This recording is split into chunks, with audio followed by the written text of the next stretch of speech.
Black Oni.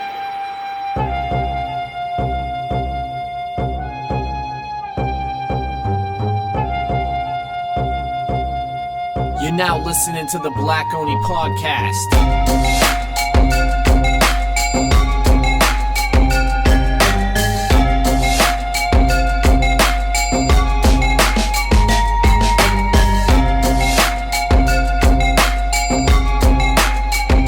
I think it's good that you're playing Diablo. I think it's The end of the hallway was filled with like all sorts of gold enemies, so it just got really real. Yo.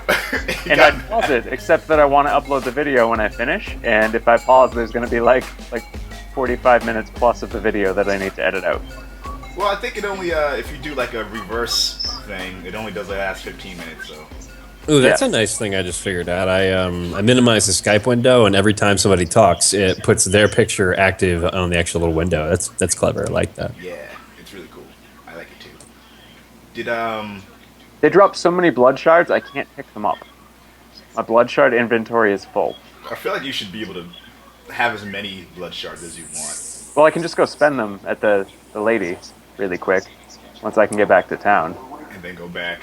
And then just go back and grab them, yeah.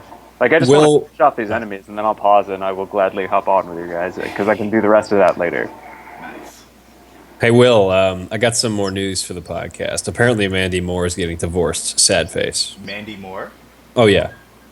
Wait. Like, you don't remember remember Mandy? You don't know who like Mandy back in the Moore day. is? Dude, like... Dude, a walk to remember? Come on, man. I need to look her up. I know her by face probably, but not by... I paused, so I'm good to go whenever you guys are. I know her through Entourage. That's where I remember her from. I forgot She used to live near my house. What? No way. Well, I mean, she lived in Central Florida the whole time, so it's not like, I mean, just all hit these her- people that far wait, you away. have a girlfriend, never mind. But like, hit her up, be like, "Hey, girl, what's up?" I never knew her. I simply knew of her existence. One of my Should probably friends, rephrase that. or one of my old classmates from college, apparently, goes to a yoga studio that Eliza Dushku sometimes shows up at. Oh, nice. She posted to Facebook that one time she was just like in the middle of a yoga class, like it was just starting, and Eliza Dushku just walks in and stands next to her, and then they're like doing downward dog next to each other. I remember her face, but I don't remember where I've seen her. Dollhouse. Eliza Dushku? Yeah. Dollhouse, Buffy the Vampire Slayer. Oh, right. Okay. Yeah, she's hot. I like her.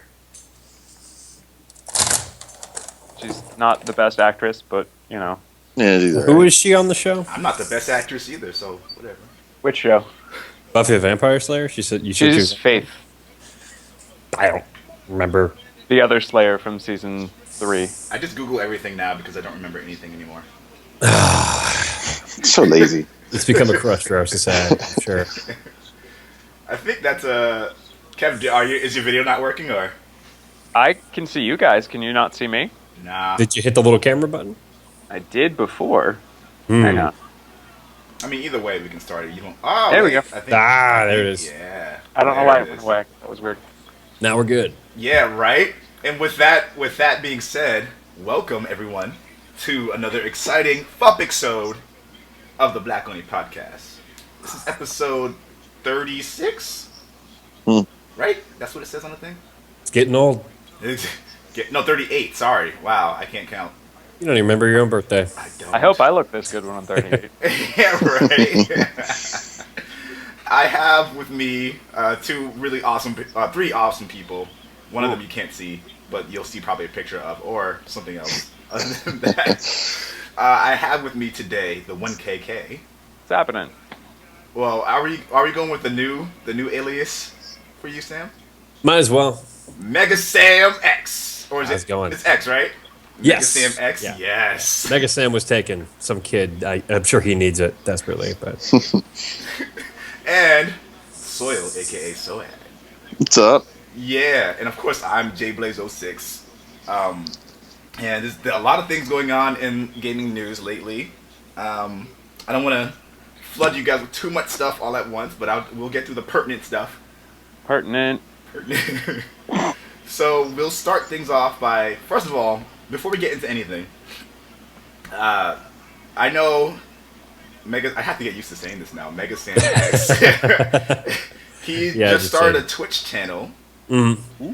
Do you mind giving people the lowdown on what's going on with that? I'm just going to be skirting around on there whenever you guys want to feel like logging in. I'm sure we'll get a link in here at some point in the description for the video. But when you feel like you want to log in, you can harass me while I do it. I'm going to be beating Dying Light when that comes out next month, and that'll be the first one I'm going to try playing the whole way through. So if you want to watch me play it and help me out, feel free. And I will be playing it too. But what is your Twitch channel? It's actually at MegaSamX. Yeah, so twitch.tv/MegaSamX. Mm-hmm. And Kevin has a channel that he started uploading some things to. It's random. I don't really keep up with it very well, but It's got cool stuff on it though. I like it. you can see me being an absolutely terrible dancer from Just Dance. That was my newest upload. It's pretty good. Yeah, I think they might be doing more of that. But it's also got other random stuff. It's not just gaming stuff. So It's fun. So it's youtube.com/ the 1KK, yeah. pretty easy. Yeah, no, it's it's all in the descriptions, and links, and all that stuff. Yeah. And Dave, what do you have going on right now? You still doing Our site is still up and kicking. Oh yeah. www.p.co. It stands for Why Do We Play. Mm-hmm. And we've been podcasting a bit lately. Nice. Like we've been doing them like a la like on the fly in the car, and we've just been talking about like random ass shit, like anything from movies, gaming, and television shows. But we tend to stick for our gaming articles as well too. Badass. And what was the latest one that you wrote? Oh gosh, Maybe I should. that was ask about that. my favorite game of all time, Ooh. which is it's officially now Rocksmith 2014. Okay. All right. I love the shit out of that game. I dumped another $30 or $40 this weekend in DLC just for that game. Awesome. I can't stop. Somebody loves playing guitar. Did you switch to PS4 yet? No, I'm still on my PS3. It was on You able to sale transfer like your stuff? a week ago on Yeah. PS4. Yeah. I thought I meant to tell you. I thought I did, but I guess I didn't. Yeah, same here. I saw it and I was like, "Oh, Dave would really love this," and then I guess it just kind of dropped into the ether or whatever. Yeah. Because I just saw it's still full price when I checked last night. Did you check on Amazon? No. If I get it, I want to get a digital copy. I'd like to pay just to have it on my console at all times. Makes sense. Yeah, that's fair. You know you're not going to get rid of it, so it makes sense. No. But there is I think this weekend is a 10% discount on whatever you buy. True. For PlayStation? Yeah. Uh-huh. They're giving you that. We'll touch on that for the outage later. They're giving you that little period where you can spend 10% off on anything you want. As long as it's not a pre-order PlayStation Plus or Music Unlimited. So not anything you want. Almost anything you want. I use it on the DLC for Rocksmith. Nice. So like your like $30 or $40 would have been like $33 or $44. So there you go. Yeah. Every little bit helps. Exactly. All right, so with that said, we kind of like talked about one of the gaming news, but that's all right because we're going to go into our icebreaker. I didn't even do the whole thing this time. I just did icebreaker. How do you You feel put about it in post-production. Yeah. What, in your opinion, based on public perception, is the most hyped game of 2015 so far? I don't know. I guess I'll start. I've seen a lot of commercials for Dying Light, like a lot more than I'd expect to see for it. I have Just not seen any. I'm talking on the internet, like with internet ads. I haven't been watching a whole lot of TV lately, but Just because it knows that you're so interested in it, that it's like, buy. maybe it does. I don't know. They already have my money. I don't know what they're worried about. But no, I've just been seeing a lot of just pushing for it. I mean, what else is really coming out this month? You know, like that's really going to be a AAA title Wait, this I can't month or think this of it. year? This year. this month. All right. And I don't know. That's really about the only thing I've seen so far, other than Batman, of course, because that's going to be awesome. Oh, hopefully it's going to be so good, because I have very high hopes and also have a lot of faith in Rocksteady as a developer. Oh yeah, I feel like it's going to be good. this is their baby. They're not going to screw it up. Yeah.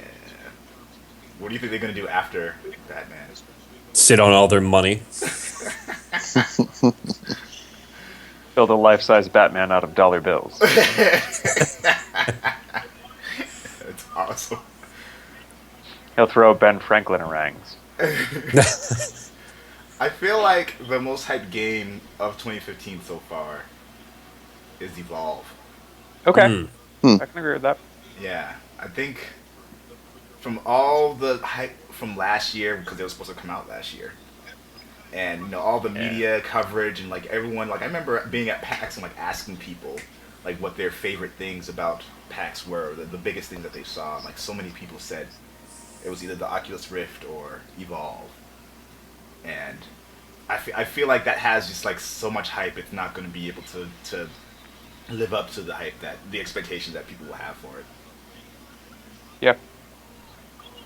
Well, I think it's going to be interesting because it's definitely going to be changing a lot of what we conceive about competitive multiplayer. You have a team of 4 versus a team of 1, and It's a standard one mode. of my it's a standard mode, and my friend is the community manager up at was it Turtle Rock? I Turtle think. Rock. Oh, okay. Yeah. So you know. Yes, I've been hearing a lot about it from her. I'm super excited because I was always big into like Godzilla and kaiju and stuff like that as a kid. So this looks like a good game for me because I want to be the monster killing everybody and eating them. I think that'd be awesome.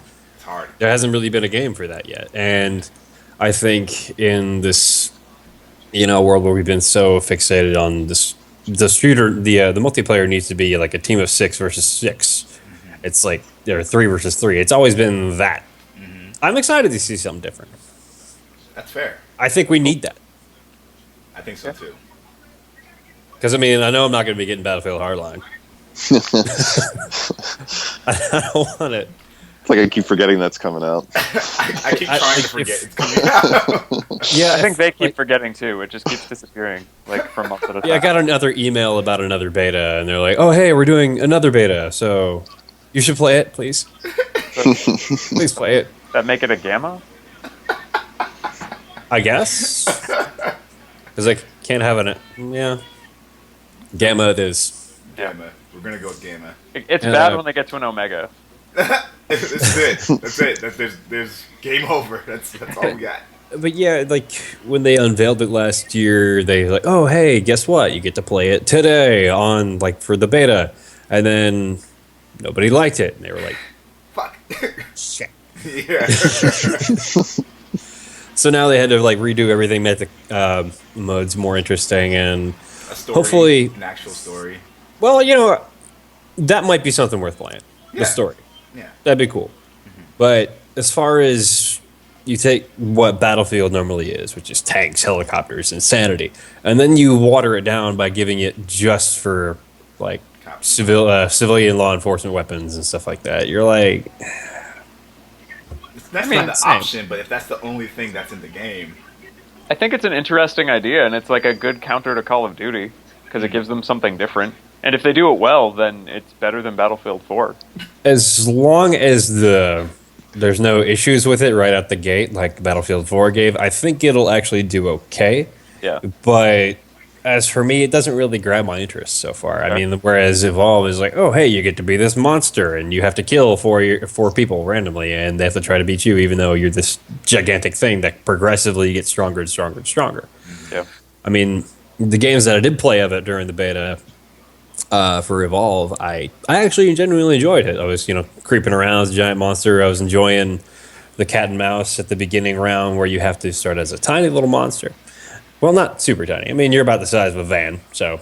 okay. But you have to run around, you eat the natural animals that are there, and you get bigger, and when you evolve, you become more powerful. And the more evolved you get, the easier it's going to be for you to wipe them out. So the trick is... I do find it very difficult to get away from the hunters fast enough to do what you need to do. Well, in time, we'll get there to practice. I mean, I didn't get a whole lot of time to play with it myself, so I admittedly didn't really get to my final form either way, but... That's another cool thing. You get to say in this game, now you can see my final form. My final form! All of them. But I think we'll get there Yeah. with just when we actually get pushed out and then when we get our hands on it. I think it's going to do well. I think people are going to be pleasantly surprised by it. Yeah, I hope so. And that's the other thing, too, that kind of has me wondering, because I've been doing more research on Dying Light. I also will be getting that and streaming it, most likely, with you. We'll both. Oh yeah, it's co-op, right? Yeah, we can totally do the it. whole thing is co-op, so you can go through the entire campaign with Yeah. one person. That's it. cool. How about it? Yeah. I didn't Skype know fist that. bump. Yeah.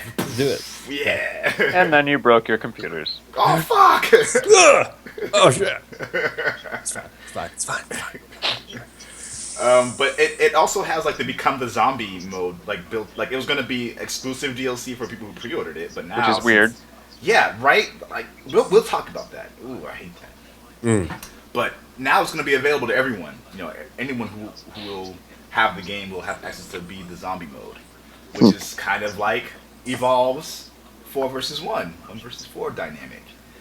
I think it's really interesting. It's done way differently, but I saw the gameplay for it already. And do you want me to talk about it now, or do you want to do it later?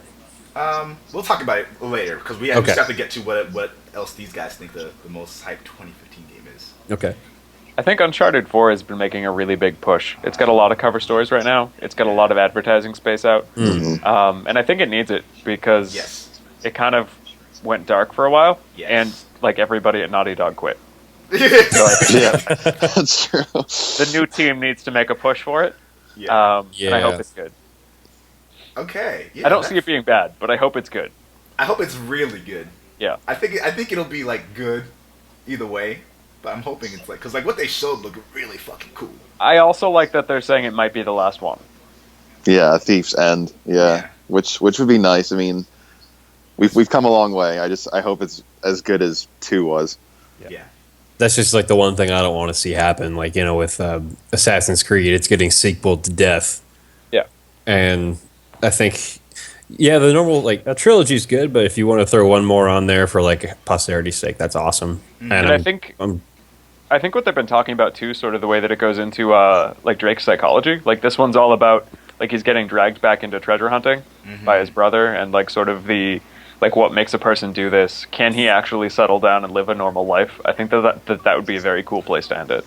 Yeah, because, like, I mean, Elena and him kind of had a turn. Spoiler alert, at the end of Uncharted 3, they kind of had, like, they came to terms with, like, he was going to stop, like, they were going to, like, you know, have their life together or whatever.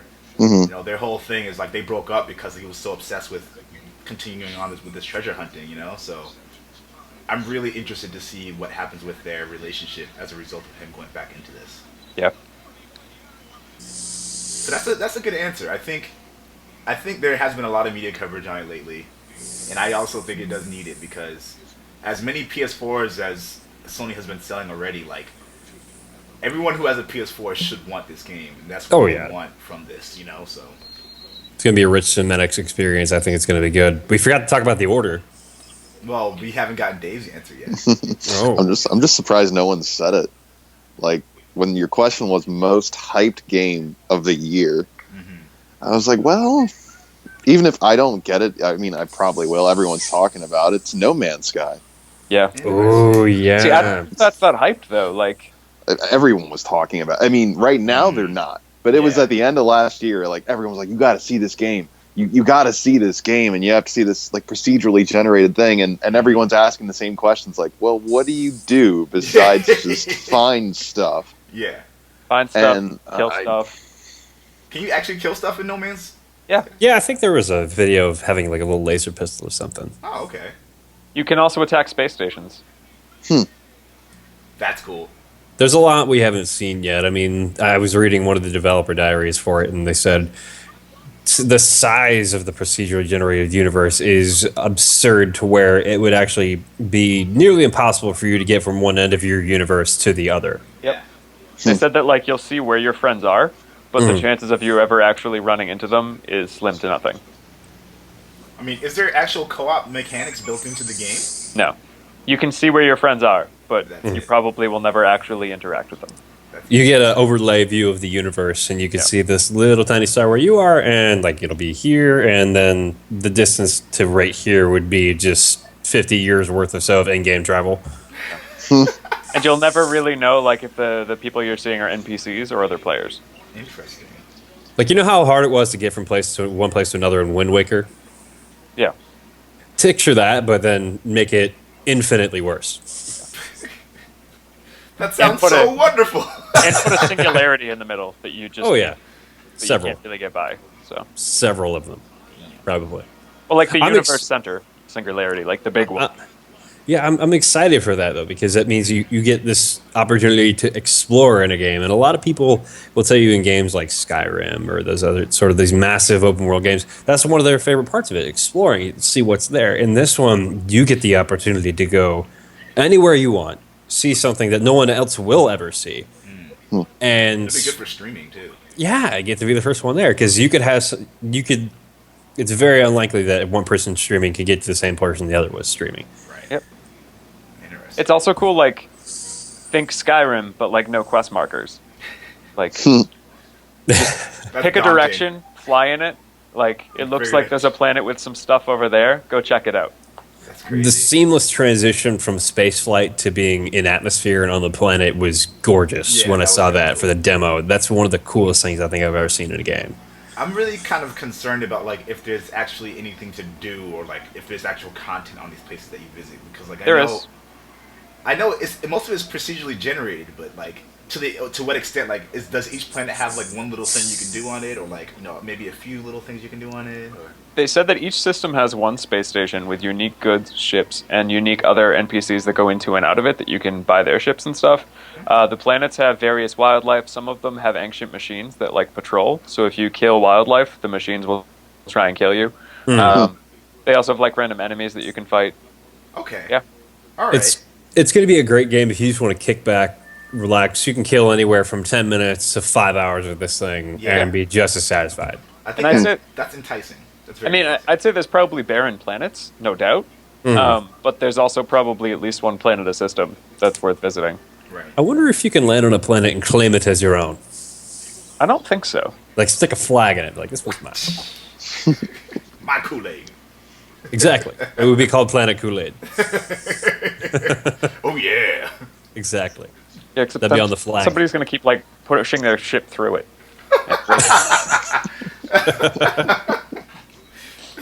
The struggles of having the Kool-Aid planet. Everybody wants a sip. What games have you guys been playing lately? Well, I was just playing Diablo. Yeah, you are. It's Yeah, you still were. paused. We started late because right before we were about to start, I encountered the craziest hallway I've ever seen. It was filled with at least 50 treasure goblins of various sorts Oh my and like tons of legendary enemies. So I will be putting a video up of that as soon as we're done. Oh my god, that just we were just talking about before this started, and it just sounds so delightful. Oh yeah, right before we started, I was like, oh yeah, let me just kill this one enemy and then we'll be able to go. And then I was like, oh hey, a treasure goblin. Oh hey, 3 treasure goblins. Oh shit! Wow, this doesn't end. So it'll be cool. I've just been playing more Destiny and a little bit more of Evil Within. I'm still trying to get my way through that, kicking and screaming because I hate it and I'm scared and I'm a big wuss. But it's I've been playing a little bit of Destiny. I just got my hands on that Obsidian Mind helmet and I've been using that with Bad Juju and I've just been throwing space magic everywhere. It's a lot of fun. Yeah. But go ahead. Sorry. I was gonna say it's just a great combo for a warlock if you're interested. So how do you like the Bad Juju? Well, it's better since the patch. So now it's got a bigger magazine. It's other than that, it's fine. It's just that was the one real drawback for the bigger magazine. And now when you get a kill, it adds more super meter. So it'll stack with the inverse shadow for your obsidian mine for your helmet, and pretty much it's really confusing though on the HUD because when you're looking at it, you don't see the white little bar that pops up and fills back up because like when you normally get a kill, it actually adds more to the gray meter portion itself. So it doesn't necessarily look like it's adding more. You actually got to pay a little bit more focus to it. Otherwise, you wouldn't really notice. It's kind of confusing on the HUD. I don't know why they did it that way, but it does stack. So you can kill about, I don't know, 10 or so little guys. You got another super meter filled up, and using the insatiable perk on the obsidian mine lets you generate more super after using a Nova Bomb because it'll count it like it would a regular kill. Gotcha. So you can, if you kill enough big enough group when you're wearing that helmet, you can get your back. super immediately back. Wow, Yeah, or at least halfway, no problem. that's cool. Mm. Not bad. It's fun. Yeah. Still don't have Hardlight though, and I would give up my Galahorn for it. Hardlight. What is that? It is a auto rifle exotic. The rounds will penetrate targets and also ricochet off hard surfaces. What? Yeah, I need that. I need it too. I think I need this device. Just take my Gallahorn. Just take it. I don't want it. I don't need it. That's the first time I've heard anyone say that. I had it. I bought it week 2 from Xrd. Yeah. Like the second week the game was out, I had it. So And I've gotten to the point in the game where I don't feel like I need it anymore. I mean, sure, it's great damage on a single target. It's like one of the best. It is the best rocket launcher out there. Yeah. But I don't need it. I need a better primary. So. That's fair. Don't you have the Suros? Nope. Oh no. I was gonna say that's the one you want to go for right there. Aside from the one you just mentioned, actually, that does sound a little bit better. Nah. I'm like a Destiny hipster. I don't like using guns everybody else is using. God damn it. What about you, Dave? Besides Rocksmith, Resident Evil Remastered. Do you love it? Yes. It brings back many fond memories. Did they fix the controls? Yes, they did. Oh, they're much easier to use. I mean, it still feels like a Resident Evil game, so you have to conserve your bullets and use them wisely. And it's got all the puzzles, but the graphics are just so nice. And the controls feel nice and smooth, and it still creeps me out every once in a while, walking down that empty hallway in silence. Open a new door, go squeeze. He's slowly walking. I'm glad that it's still creepy, after all these years, especially. I mean, the game is essentially a re-release of a re-release, so. Yep. At least it wasn't like a year later. Instead, it was totally. like, what, 10? When was it out in GameCube? Like, It was like 03, 02, yeah. Yeah, it was a while ago. And they were honest about it, unlike Final Fantasy VII. Yeah. Which was mean. Like, hey, we know you guys like Final Fantasy VII, right? Yeah! Well, here's the same game again. We're not going to do anything extra to it. What? I don't... What? It's actually a port of the PC port. It's a God damn it. It's a port of a port. If you're ever playing a game with Jordan, do yourself a favor and don't mention that, because he will get mad. Wait, please tell me the story of what happened. Oh, last night we were just playing Diablo, and he was playing with his brother, and he started mentioning it, and he was talking about sort of like the Tokyo Game Show, and he was like, and I was watching it, and I got so psyched, and then everybody started booing, and he was just like heated. So he's genuinely excited for this. Oh yeah. Okay, interesting. I mean, Oh wait, I think my connection's like dropping a little bit. Apologies, everyone. You're still coming through fine. Oh, Dave, can you hear me? Yeah. What the fuck? All right, so Kevin just disconnected, but also like on my Google Doc it says trying to connect. So like maybe my connection got a little funky. Well, that's weird. My router says that the connection's not on, but I'm still connected to you guys, so that's weird. What? Yeah, I'm still here. I think okay. it turned off your video though. That's weird. It did. It said my video was turned off, and then it went away, and then came back. You were so ugly, you broke the internet. Oh. That's harsh, dude. I'm kidding. You're a beautiful man. Fuck you, internet. What was I saying before? Before I like freaked out, I was like, "Oh no, it lost the call." But it didn't. I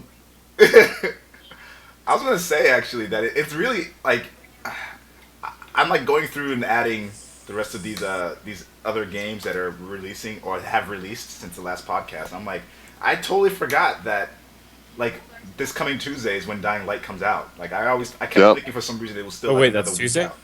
Yeah. Yep. Snap. I gotta find some money. Yeah. I'm excited because in New England we are getting 2 feet of snow on Tuesday.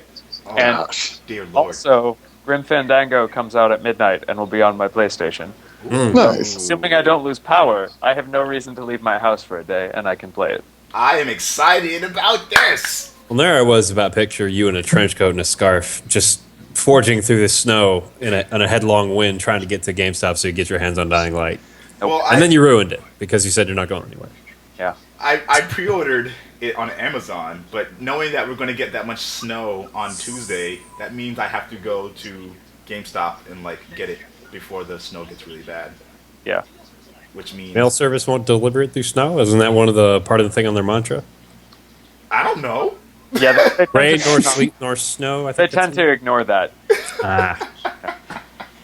It's just marketing fluff, you know. It's just something they add onto it. But yeah, I appreciate that there's still games that are like able to scare us in this day and age, because especially for Resident Evil, they haven't really been doing that for a long time.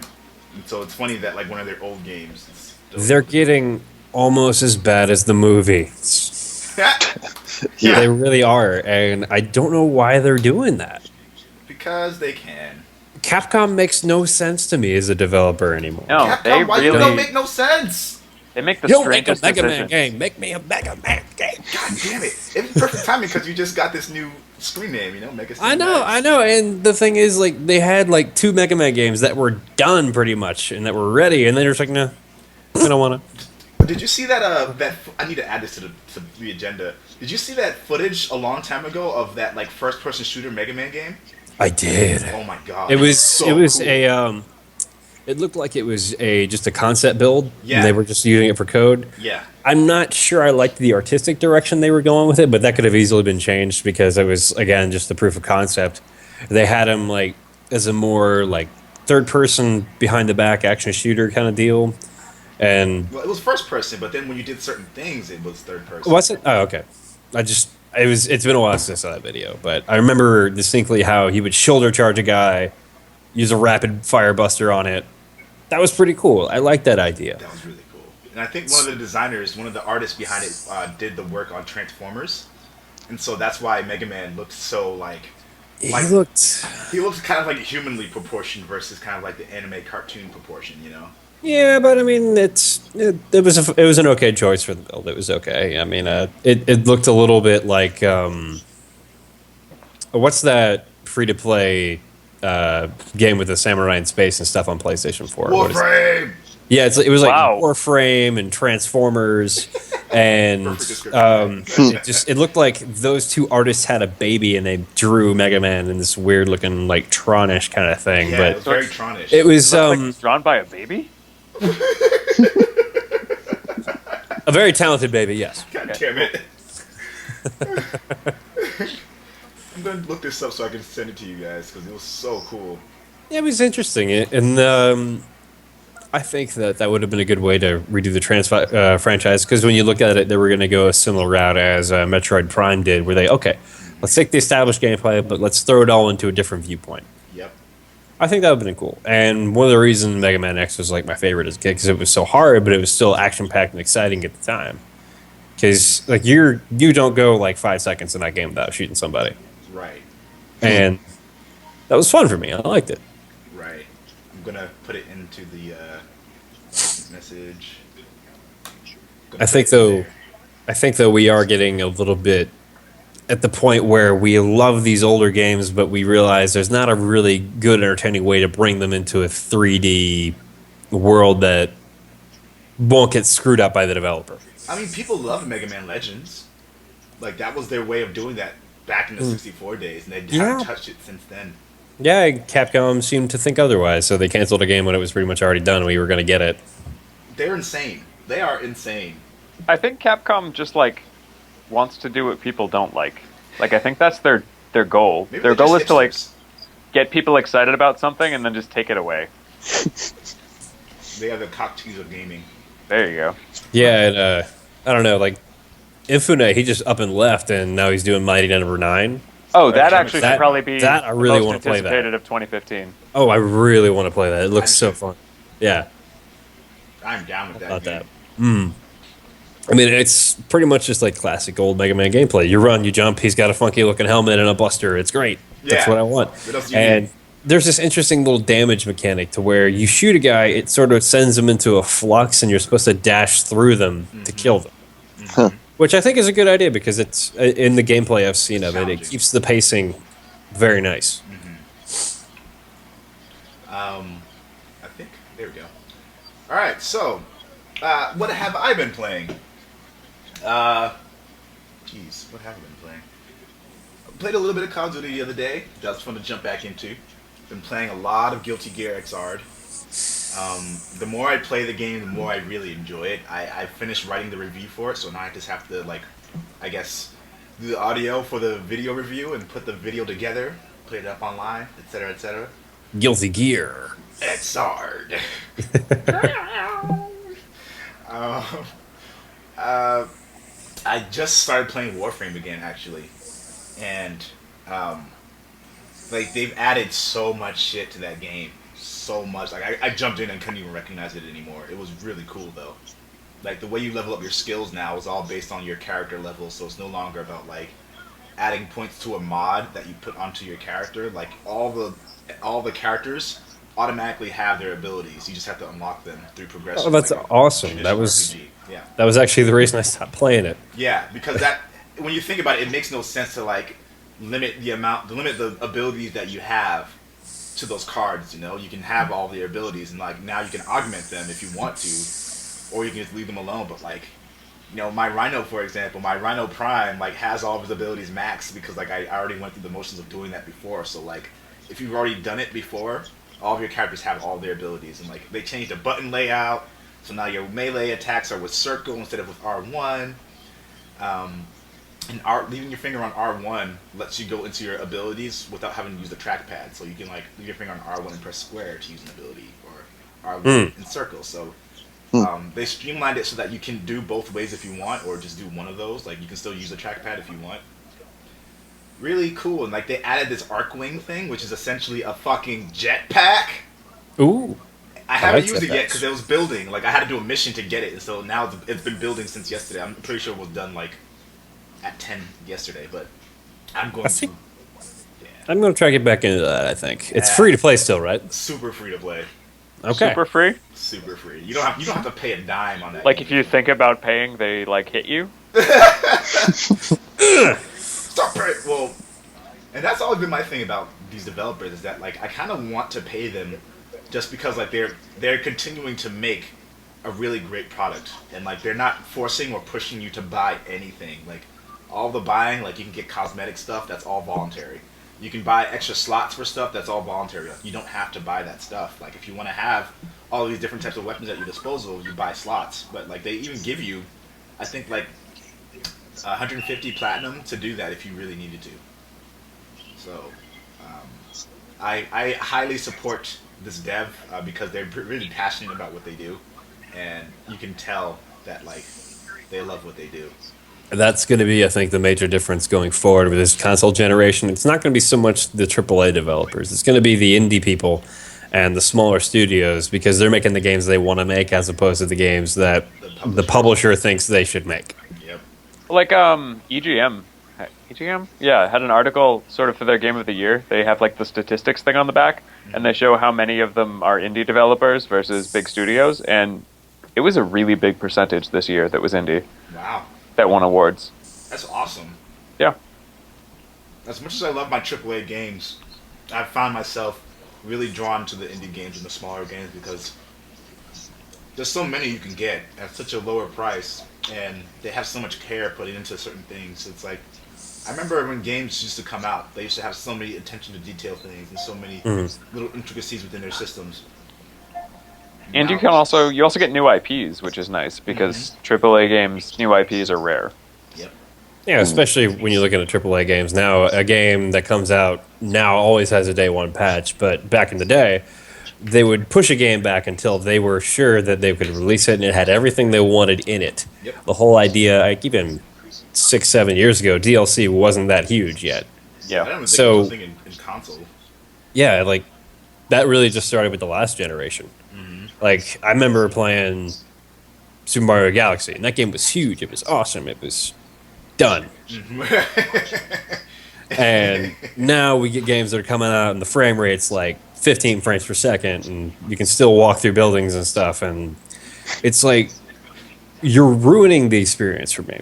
Yeah. By giving me, it's like going to see a movie, and half of it's done, or they didn't put in the audio for one scene, or you can still see the guy with the boom mic. It's like, they wouldn't do that in any other form of media these days. Like, you can't put music out unless it's done. You can't put a movie out unless it's done. But a game, if it's like half done, apparently, you can just push it.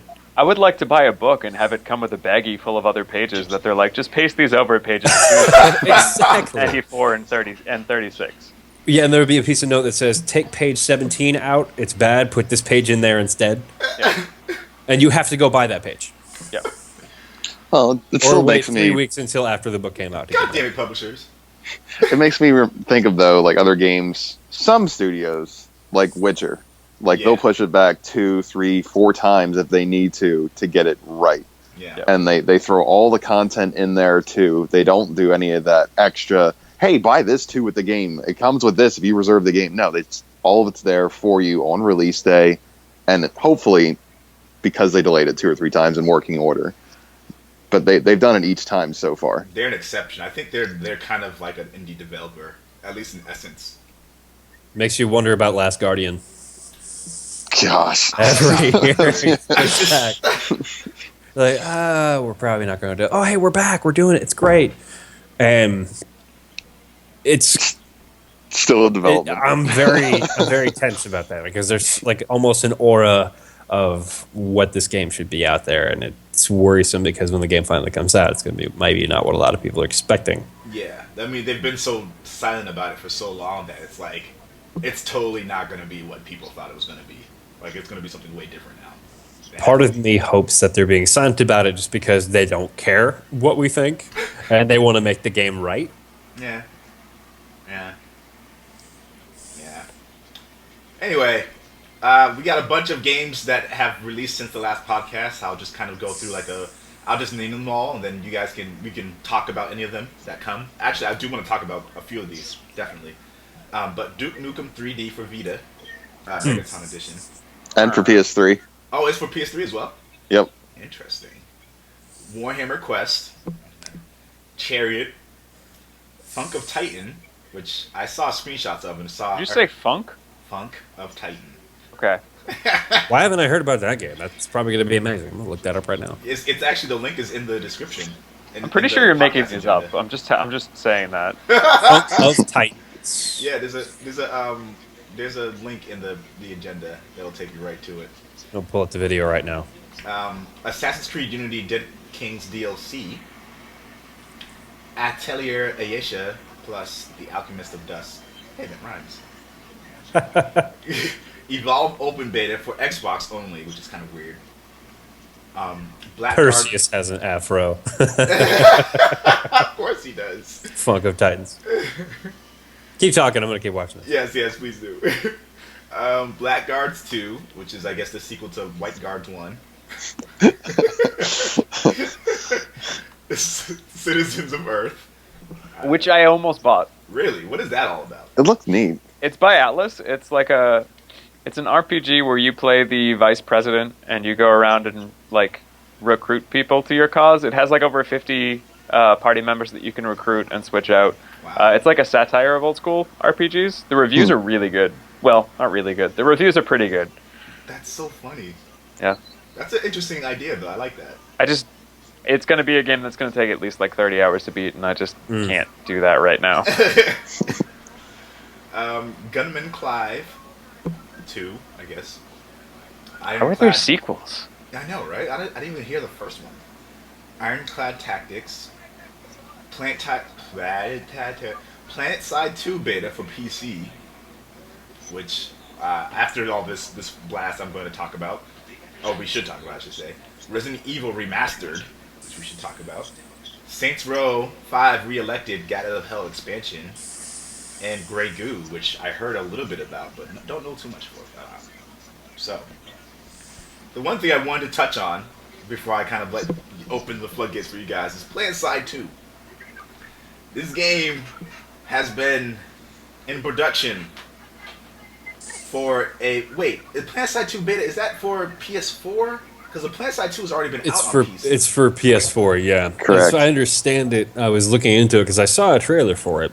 And it's a remake of the original Planetside from like 10 years ago, but the pitch is it's like as massive as those conflicts go in Battlefield, like, you know, with like 32 on 32, that kind of action.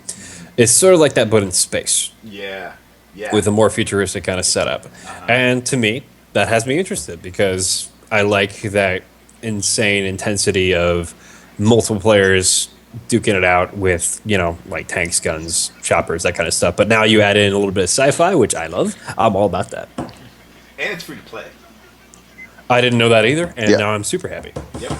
I've just been waiting to try it, man. The beta, though, I don't know, like, Do we have a date yet? I don't know. Fucking, what's up with these guys? It's been a while because I've had my eye on that game for a bit too, Yeah. and I'm waiting and praying and still not here yet. Well, as I understand it these days, betas are being used more for marketing as opposed to just actual development, because most of the development stuff's already done. They'll just have it for more of like a QA or a quality assurance for their net code for stuff that's working in the game, working as appropriately, seeing how people are more popular, and then adding it for final balance and tweaks. So whenever that Planetside 2 beta comes out for PlayStation 4, it's probably going to show up a couple months after that. It's crazy. They've been advertising it and talking about it for so long, and you know, with all the problems that Battlefield has, it was still running at 60 frames per second in multiplayer, wasn't it? Yep. You know, it still had these massive battles on PS4 and on Xbox One. So I'm wondering specifically what challenges that they're running into when it comes to like getting the game the way they wanted to get it. Like, it's just, this is Sony, you know, this is Sony's internal development. God damn We'll it. see. We'll see. I think it's really just an issue of if they get the servers working well, if everybody's able to, you know, play the game fluidly, and it's more just a balancing issue. I think they're going to be fine as long as there's no game-breaking stuff in there. They're usually good to go.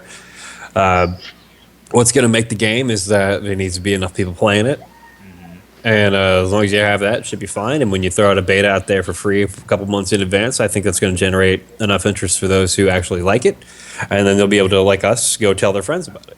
Is a beta going to be available to everyone, or is it going to be a closed beta? I think it's available to everybody who signs up, because I signed up for it, and it said, okay, we'll let you know when it's starting. All right, maybe So- I should sign up. If you're putting this up on YouTube, make sure you put a link for that, too, so anybody who's watching this can get that same benefit. Yeah, exactly. Thank you for submitting your email. Just keep an eye on your inbox for closed. It's closed beta. So, Aww. Hookers.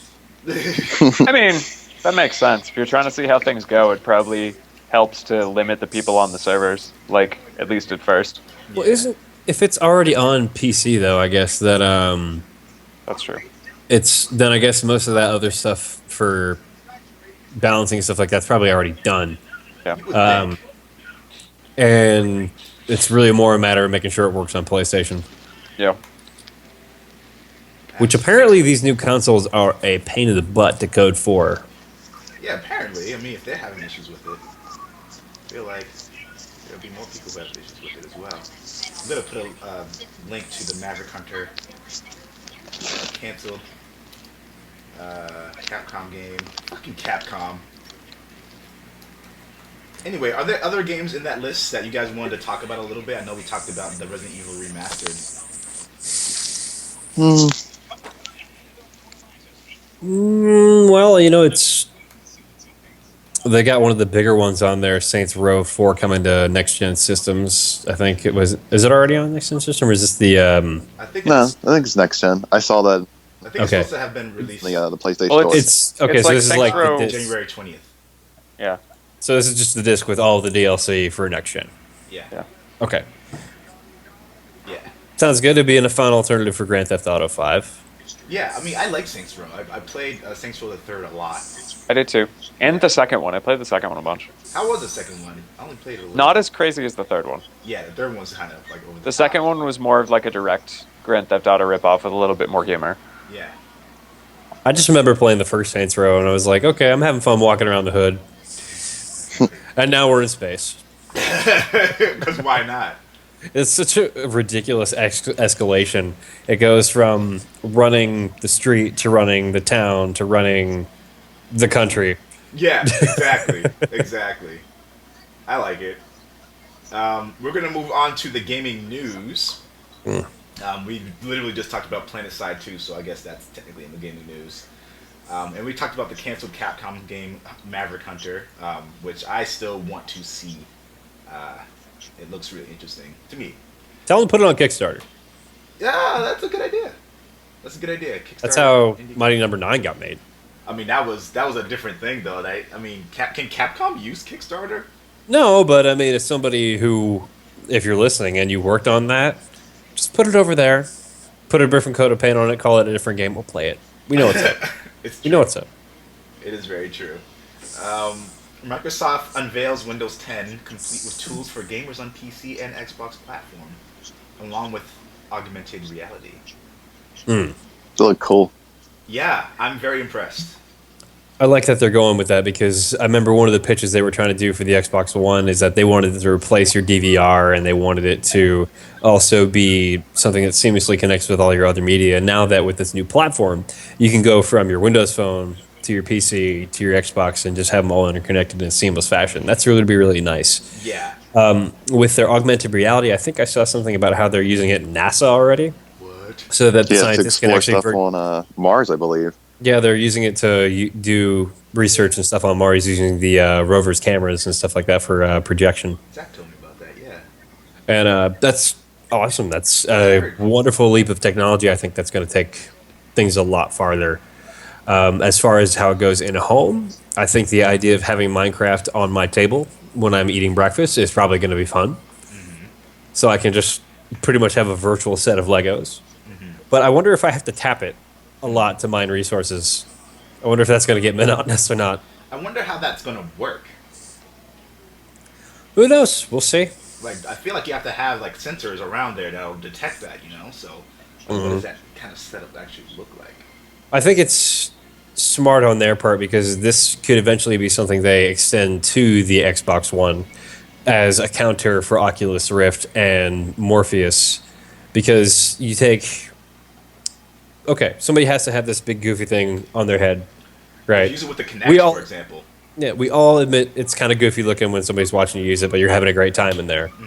But if you do it with augmented reality, you can be still aware of your regular surroundings. And, for example, you're playing Halo, Yep. and these little bits of explosion, if you're wearing it while you're playing the game, you get to see added explosion effects come out of your screen or something like that. That'd be like a cool, I think, Amazing. Yeah. extension. Because I remember they were experimenting with having a lighting system for changing the environment in the room Yeah, I remember a while back. So Yeah, I think they're going to go Illumaroom. more. Illumaroom. Yeah, Yep. I think they're going to go more with the augmented reality as opposed to virtual reality with their console, and I think that would be a fun competitive difference between the two that'll set them apart in the future. What do you guys think would be your choice if you had to choose one? I mean, I don't know. Augmented reality is pretty cool, but it's, I don't know, it's not as immersive, but it is also like, I don't know. You say that until you're playing a Resident Evil game and you see something slowly start to bubble underneath your carpet in your living room and rise up out of the ground and yeah. then come after you. You don't Or want it's like it's like the Ring where like the thing's on the screen and then all of a sudden it's not on the screen. It's Yeah. coming out of the screen at you. Yeah. Yeah, I think that would be a cool application of it, but Yeah, I think that's terrifying. Yeah, I'm gonna go with augmented I think- reality on that one. That would scare the shit out of me. I think for me though, the I have idea used of virtual reality too, but go ahead, sorry. I think for me, the idea of virtual reality would probably be better because then you could take a surround sound headset, pretty much almost a 180-degree vision of 3D on your face, and it's complete immersion as opposed to, let's say, if I'm playing augmented reality, my girlfriend can walk in the middle of it and kind of pull me out. Let me know everything's going to be fine. You're like, or something's there. But if I have all that on, I'm completely immersed in another world. That's true. And the only difference is I can't move my hands around and do anything with it. Yeah. Like you've It sounds probably like seen benefits go and ahead. drawbacks. Like being completely immersed, like you said, there's sort of the drawback too. Like what if how are you going to play a game like a co-op game with a friend who's sitting there when you're both just wearing like big helmets? It's sort of not the same thing, you know what I mean? Well, I mean, the difference is, as you said, it's a good difference because if for the augmented reality, you both could see the same thing in the same room. Yeah. But with virtual reality, you can kind of look at each other's avatar Yeah. in a similar fashion. But I think in conjunction with Kinect, you could even do an augmented reality, like a board game, on the table in front of you with it projected using your augmented reality and the Kinect reading where, let's say if you're playing chess, where you virtually pick up the piece and put it down. Something like that. That's cool. That could be cool too. But I'm excited to see where this goes because if NASA's already using this kind of technology, I mean, they're pretty much the pinnacle of the people who need to be using as advanced technology as possible. So, like, I wonder how that will trickle down to the consumer. You know. Mm. I mean, I imagine Time it will won't be tell. as sophisticated as what they're using specifically, but Yeah, let's hope. yeah, Let's just hope it's cheaper when it gets to us. Because right now it's probably incredibly expensive. yeah. What you got there, Kev? I just playing with the glasses. I don't know why. Are those your gunners? Yeah, they're Do you pretty still- ugly. Do you use them a lot when you game now? I do. Yeah, my eyes turn pretty red if I don't. So Interesting. So that's a nice little endorsement for Gunner Optics. You know, guys at home and Gunner, if you are listening to this, give us money for advertising. that'd be nice. Or glasses. Just Or- send us all glasses. Send us all glasses. I don't I'm really down. need more, but I'll wear them. Pocket I these. wear them almost on every video I do. yeah. Well, Almost. look, I gotta see if we can work something out here. Work something out here. So yeah, there's this game called ABP, free-to-play PC shooter, coming to consoles in second quarter. I don't know anything about it, but apparently it's a big deal because a lot of people were playing it a lot, and it kind of trickles into one of the other things I wanted to talk about, which is actually I'll move this up so that it's with that. But you know, we're in a stage now where most games that were once pay to play, that had a subscription model, for example, are on the decline. Yep. And so World of Warcraft, for example, for like last year was like the first time it's seen like a decline as huge and as rapid as it did. Do you think that that business model works, like the pay to play? Because I know, for example, like Final Fantasy 14, you had to buy the game and you had to pay monthly in order to keep playing, and it's the same thing with Elder Scrolls Online. Yeah. Well, Elder Scrolls is going free to play with the newest patch. Yep. So. Well, if you look at it from both perspectives, on the one side, when it's a subscription model, usually the quality of production in those games and how they hold up is incredible for those. Like, I haven't heard of anybody having too serious of a problem on World of Warcraft because, I mean, they have so much money to throw at these problems and pay for engineers, technicians, artists, story writers, everything. When you do the free-to-play model, you have to find some sort of microtransaction to make the game profitable. Yeah. And by being profitable, you have to pay everybody, make sure the game still works, make sure it's still fresh content, it's still good stuff, and it's still entertaining to keep your player base engaged and profit. So if you take, for instance, Elder Scrolls Online, I think is probably going to be able to do that. I don't know how they're going to do microtransactions yet. I haven't really put too much thought into that particular idea, but I think that, let's say, you want to have a shortcut to doing something as opposed to grinding through a couple levels. You pay like $5 or $6. Boom. I think it's going to be like the Star Wars: The Old Republic one. Well, first off, you still have to buy the game for Elder Scrolls, so it's like it's like Guild Wars, like buy the thing and then you can play for free. It's not actually like completely free, but I think it's going to be like Star Wars, where there's going to be like the premium store with items that you can buy with like platinum or something that you have to actually pay for. As much as like Bungie keeps saying Destiny isn't an MMO, it fucking is. It is. It really is. I don't have any other way to say it, because like even the idea of raids, for example, I was just actually talking about this with Dream Manifested, who's been on the podcast, and we were going back and forth between us. I was like, man, like I really like Destiny, but one of the things that bothers me is that like it keeps trying to pretend like it's not an MMO. Like, for example, all the raids, they don't have matchmaking available for raids at all. Yeah. Like, it's just not a thing. Like the option, I understand the idea of like not wanting to have people frustrated with the experience, but to not have the option at all is in itself frustrating. And there's no social lobby either. There's no social place that lobby. you can go to like recruit other than just randomly throwing messages at people. I think that's what it needs is a social lobby as opposed to matchmaking, because I tried playing it doing the Vault of Glass raid last night, and I got so frustrated with these random people that kept coming in and just being terrible. Wait, that you can do I with stopped. You can have random people in. I use DestinyLFG.net Oh, okay. for that. Okay. There was this one guy's like, hey, there's this way to beat Atheon really quick, right? I'm like, what did you just say to me? He's like, yeah, you can beat him really quick. All you gotta do is like push my platform. I'm like, that's been patched for 2 months. And he was completely worthless when we were playing. I'm not gonna lie. Like he would be running to the wrong areas. He'd be simply just putting himself like in what, for lack of a better term, was just straight up in harm's way. Like he would go try to freaking melee Vex Minotaurs and stuff like that. I'm like, what are you doing?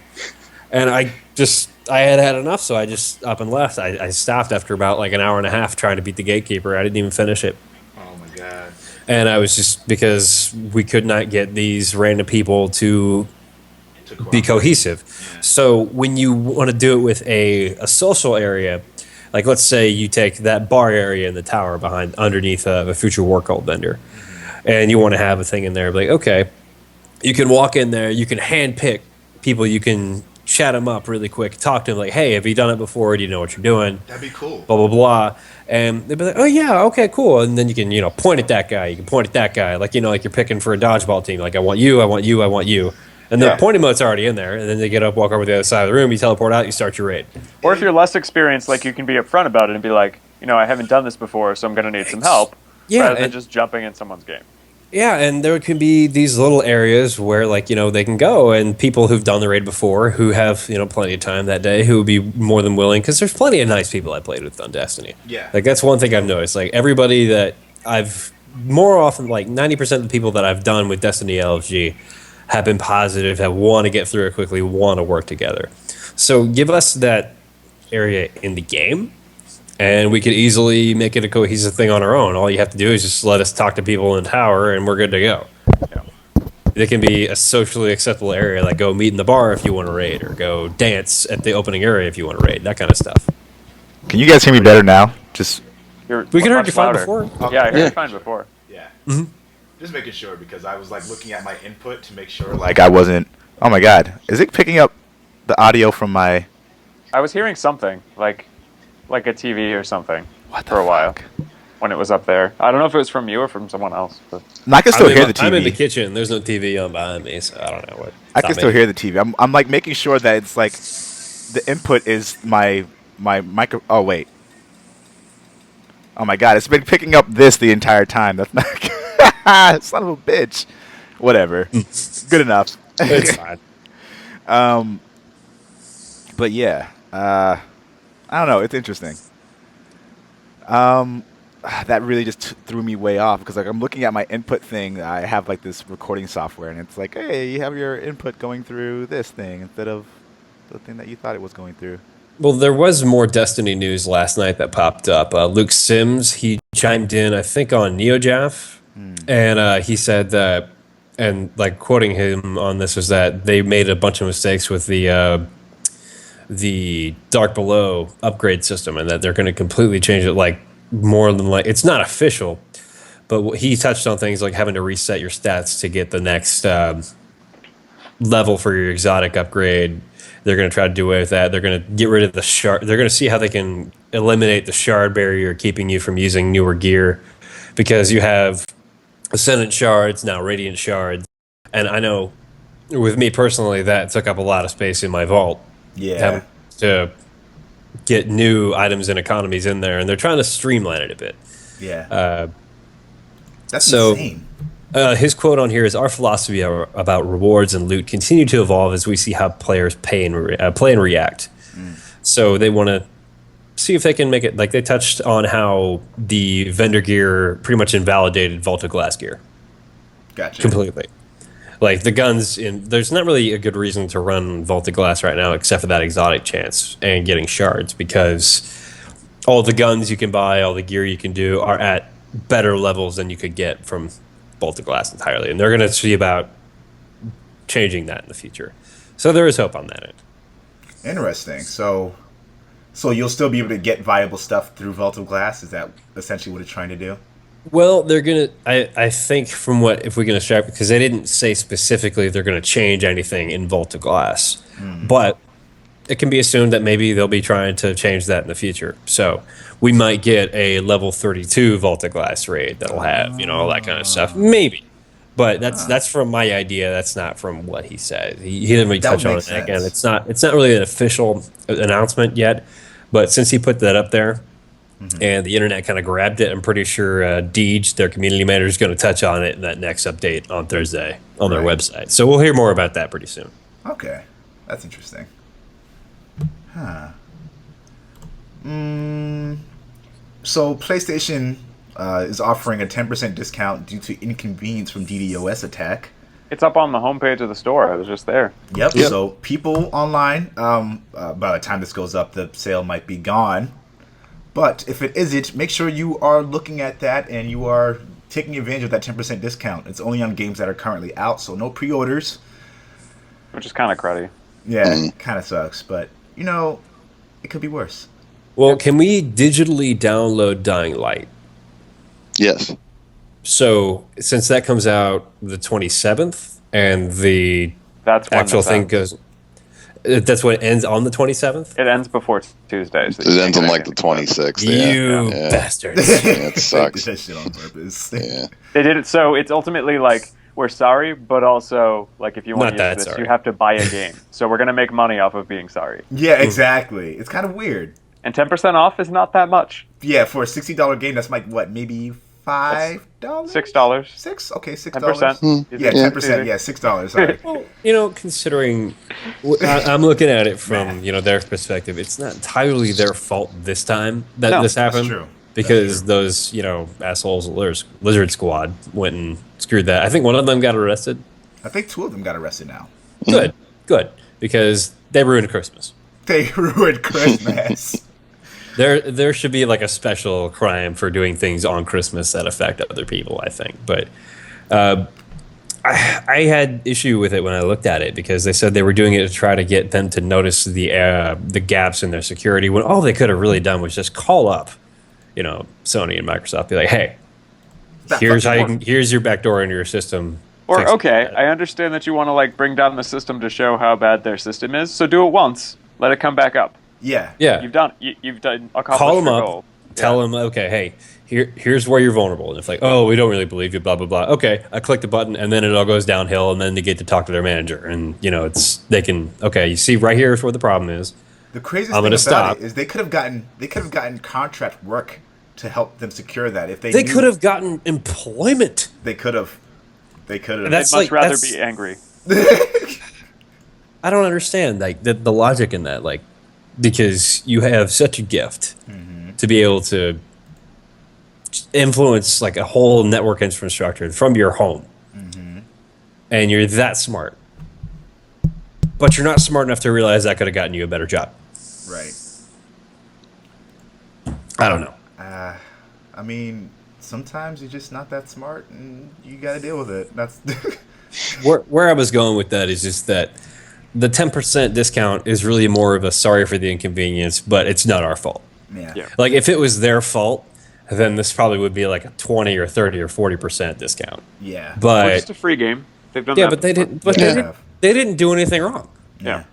Like they just got up. Like I can see like right now their engineers woke up one morning and just were like, oh crap, my Christmas just got baby. I gotta work all through Christmas now. Yeah, it's so terrible.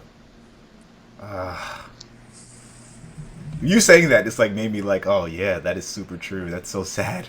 Because you're not just ruining it for the kids that are trying to, get to this new system for because it happened on Xbox and PlayStation 4 for like all through Christmas, and this was Xbox and the Xbox needs that day one patch to play online. Yeah, and so it was a brick for a couple of days if somebody got it for Christmas.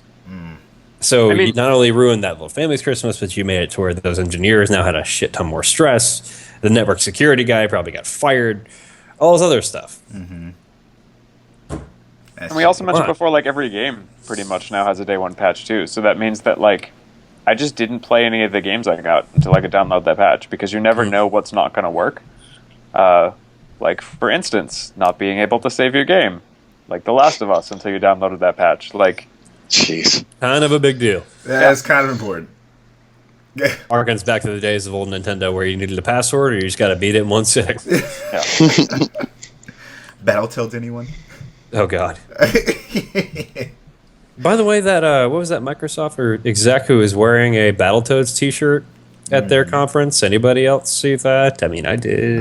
I did. So It's got to be coming. It has to be like coming soonish, right? well, I mean, Rare said like the guy on Rare's Twitter said it was going to be a big year for them. Mm-hmm. So you've got like probably potentially Banjo-Kazooie. I think did they have anything to do with Battletoads? I'm not sure. I can't remember if they did or not. I think so. Yeah. Yeah. So yeah, then we got Battletoads. I mean, Perfect Dark, maybe. that's like one game I really could do without. I think I'm not really too. Yeah, but Well, the last time we saw Zero anything about it flopped. was like 2006, 2005, maybe.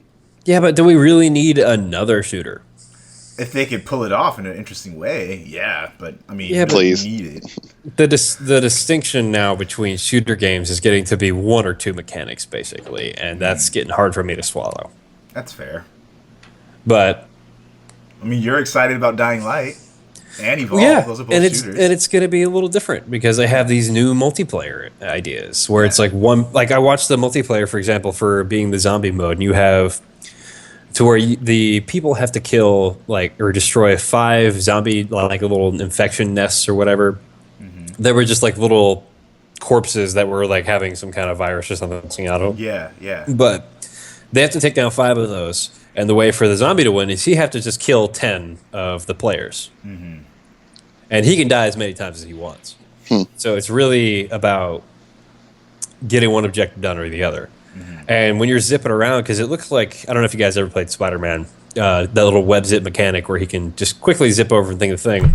Yeah. That's the zombie's main method of traversal through his Yep. environment. Yep. So you get to have this unique form of movement on top of a new game mode, which I think is going to be a lot of fun. Yeah. Yeah. The Plus, UV, I get to be the monster. the UV light really messes you up too. It's really cool. But yeah, I mean, it just all getting back on topic. I mean, just again, it wasn't PlayStation's fault. So 10% Deal is with what it is. Yeah. I mean, at most it was their fault and Microsoft's fault just for not taking enough steps to stop this, because I think it's been a viable threat for a long time, and they just haven't put the money and the time into securing their networks. That's fair. If some a couple guys can get together and just do this, that can lead to some glaring holes in there.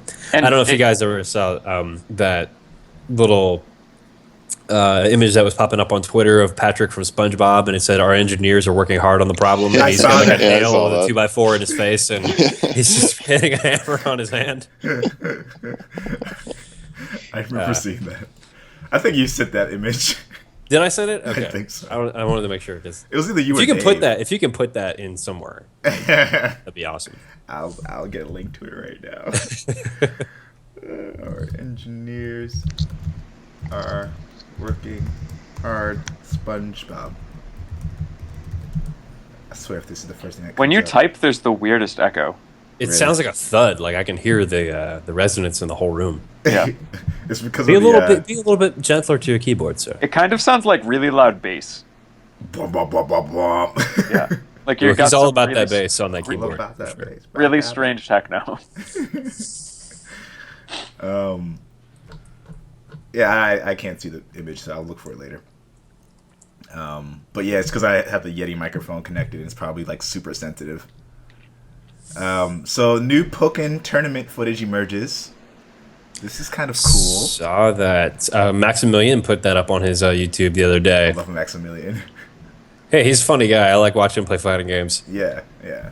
He doesn't get too crazy about it, and he likes that the spirit of the fighting game is more about just being better and not about being the best. So it's fun Yeah, yeah. watching I'm with him. you. But I'm watching the gameplay, and they've got like Pikachu versus Lucario and some other stuff. I think what was Machamp. it? Yeah, Machamp, and I'm trying to figure out how they're going to balance that because you have such a tiny character versus such a big character. Mm-hmm. And it would be like if you remember from Soul Calibur when my God. fighting Yoda, half of Astaroth's attack don't even hit him So because annoying. they're just swinging wildly through the air. Yeah, So Yeah. I'm curious to see how they do that, but it does look like they're putting together a fun and new take on a fighting game, and I'm excited for that because that's pretty much what the whole. I mean, when you look at Pokemon and the actual fighting portions of the game, That's how it would be a fighting. yeah, That's how it it's would not be just it's not okay. Just wait for my turn. I got to figure out what I want to do next. Like a Dragon Ball when Vegeta when Nappa's about to pound on Krillin, he's like, wait, my turn. And he stops, and Nappa stops. He's like, what? And then Vegeta's like, Nappa, what are you doing? I have to wait, Vegeta. It's his turn. And it's Guys at home, if you haven't seen Dragon Ball Abridged, please do that. it's ruined the series for me. It really has. It I has can't enhanced go the back. series for me. Every time I watch it, I can't not think of the character, like the new voices. And well, now you have to again back up. Again, I got off my own point. I'm bad at that. But it's a faster pace. It's going to have a lot of the old like classic moves in there, but it's going to be like Pikachu can quick dash or use Swift and stuff like that, and you actually are using that to gain tactical advantage on the battlefield or something like that. As opposed to like a stat increase that might mean that your attack doesn't miss. Now it means like you're actually physically faster and harder to hit. I just have to see, more about it. Like I can't imagine how they would put in like a character like Gyarados and then have him fight a little Pikachu and a little fighting thing. Like there's understandably some size limitations I think you would have to put in that game for development. But Yeah. I just want to be a Magikarp. That's awesome. Just flop around. I wonder what Snorlax's fighting style would be if he's just on his back and sleeping the entire time. Like that kind of stuff. That'd be awesome. Not to mention, I'm pretty sure they're just going to have to pick and choose characters and go with the popular ones because there are way too many Pokemon. Yeah. There's like 700 something of them. There's 700, and I think it's like 768, something ridiculous like that. Yeah. Man, I remember when it was just 150, and I still don't remember all their names. Yeah. But it's just, yeah, you have a wealth of a pool to choose from. Like you can take, I assume they would grab like a handful from each generation of the game, throw them in there because Probably more originals than the others because they were like the TV favorites still. So. Well, and they actually look like things. Yeah. Well, the new ones look like things, just like there's trash one that's a stats. flipping snow cone, man. Yep, Vanille. It's a freaking snow cone. I love Vanille. Wait, Kevin, what'd you send? I sent that picture. The SpongeBob one. Yeah, the SpongeBob one. For some reason, it's like asking me to sign into Skype, even though I'm already signed into. I don't understand. I'd say ignore it for now. I Then see it here. it's not important. All right. You can add it in later. You can use it as a thumbnail. Yeah. Oh, dude. Yes. Yes. So much. Yes. Skype and then copy. Right. That's the password for my. But when we look at it, I mean, understandably, there's going to need to be Pokemon that have arms, have legs, something to make it look like they're actually moving around. Mm-hmm. I saw one they were using. I forget which legendary Pokemon it was. I think it was from the second game. It was that blue dog-looking thing. Oh yeah, it's like an ice. It's like an ice Pokemon, ice type. Yeah. But it's it's fighting around. That was they can make some interesting stuff with that. But like I don't know how they get like Voltorb or Electrode in there without using self-destruct all the time. Yeah. And body slam. Hey guy, what's up? He'd probably just roll around Yeah. the whole area for the entirety of the time. But I'm excited for it because it's new and it's different. Yep. So, And it's got Pokemon. Like I haven't even played Rogue or Unity for Assassin's Creed just because I'm kind of kind of jaded. Yeah, it's like give me something new. Yeah. I bought Watchdogs. I enjoyed it for what it was, but Now, did you play that online? define play it online. Like I've had people invade my space before. Were you hacked? I've had people unsuccessfully hack me. Because I played that game type a bit, and that was a lot of fun because you could actually go hack somebody, hide in a bush, and a lot of them don't notice that. Don't know that there's no collision detection on many of the fauna, like little bushes, stuff like that. So if you're crouched down behind a wall and there's a bush right next to it, you can be completely obscured from vision. They'll be running around looking for you forever. Oh, and it's hilarious. the satisfying part of it is that you get to see these people running around looking for you. You can watch their character get frustrated when the search area gets smaller and smaller, and they still can't find you, and they start killing civilians. And the cops come and start just murder his ass, and you're sitting there just leaning back, watching, enjoying this guy suffer because of something you did in their game, and that's kind of fun for me. I like that. Yeah, I hear that. Like I would actually take, I would actually get the hacking data, walk up onto the train tracks, run down a ways to where the search area would not include the station that I walked up on it, so that when they're looking for me, they don't have the opportunity to go up any stairs to come get to me. So I could just be standing on the train tracks the entire time while they're running around. Just don't get hit by the train. Yeah, it's the only real obstacle. But it's about fun. That. It's fun. Yeah. I'll play that game again. I still do have it, so I probably should finish it. I say that about so many games. True. We're going to move on to the hot topics. Do you guys have guest topics that you'd like to incorporate into the hot topic?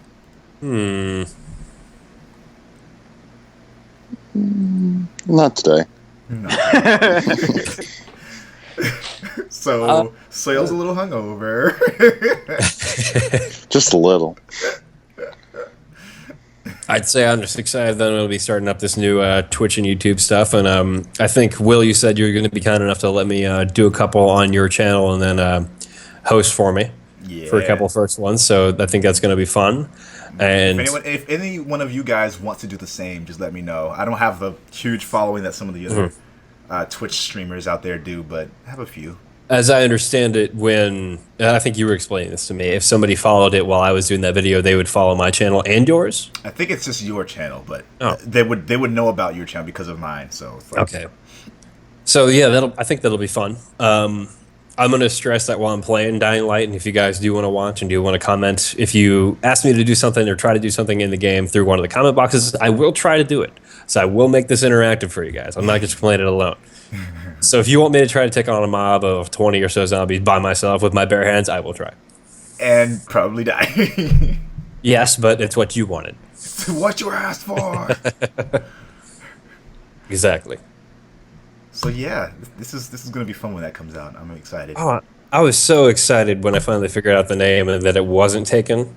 Like on Twitter and Twitch and YouTube and stream. I don't know. Yeah, I was just actually listening to ocremix.org. Oh my god. I love that site. I was just about to put a link on Twitter to tell people about that. They had like this really cool Mega Man mix.